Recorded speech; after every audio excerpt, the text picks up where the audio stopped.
All right, this story with the potential sale of the Connecticut Sun and subsequent move to Boston is getting really, I'll say my alarms are going off. Like, I don't know, is the WNBA trying to scam the potential new owners? Or is this a situation where the league has this very specific roadmap they want to take and they don't see how Boston fits into that? But the last video I made, I was talking about the Celtics minority owner reaching an agreement to buy the Connecticut Sun for $325 million and also committing $100 million for a practice, facility in addition to the deal. And you would think, oh, awesome, that's good to go and everything's good. But there was an additional story that dropped from Front Office Sports that basically said not so fast. So apparently they presented the deal to Kathy Engelberg in July, but they never presented the deal to the Board of Governors. There was an exclusivity period that expired after nearly a month, and now all of a sudden other groups are able to get in on the bidding.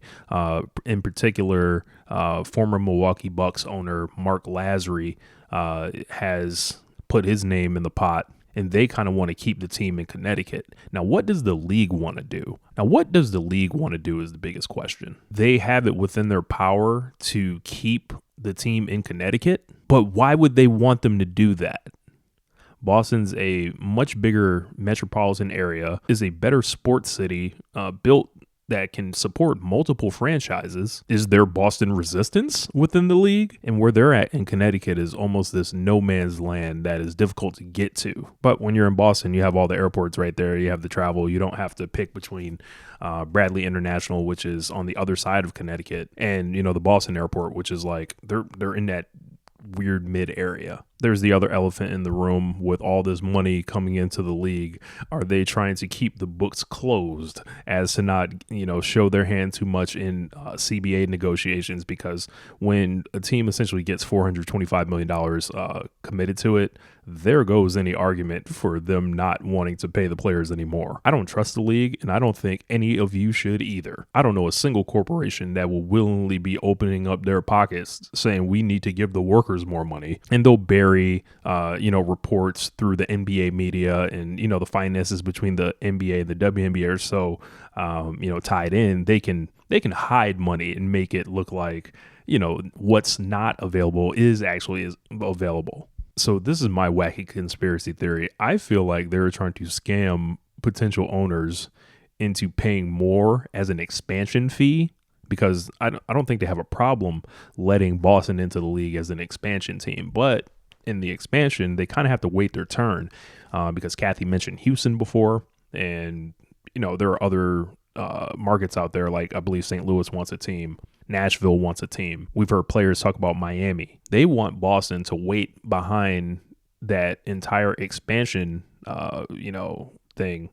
And the more they can drive the price up, I think the more they can discourage somebody from buying it and then moving it, because essentially you would jump the expansion process. And the league seems to have this very rigid way they want to do this. The WNBA statement basically was released to let us all know that they still are going to do what they want to do. This sucks for Steve Pagluccia, sucks for sports fans in Boston. And I don't know, I don't feel like the WNBA is in position to be turning down substantial investments in what overall will be the league. This will reset the market, but unless you don't want the market reset, if you're hiding, money and you don't want to pay your players, that would be a great way to do it, to just kick the can down the road a little bit. I don't know what's going on here. What do you think is going on? Because this is going to be pretty interesting, and I am pretty interested in this story. So I'm probably going to keep talking about it the more I find out about it. But do you think they should be subject, like the city of Boston should be subject to waiting out the expansion process? Or the guy with the money who made an agreement with the team, should he be allowed to do that and basically skip the expansion process? You let me know. I'll holla at y'all. Peace.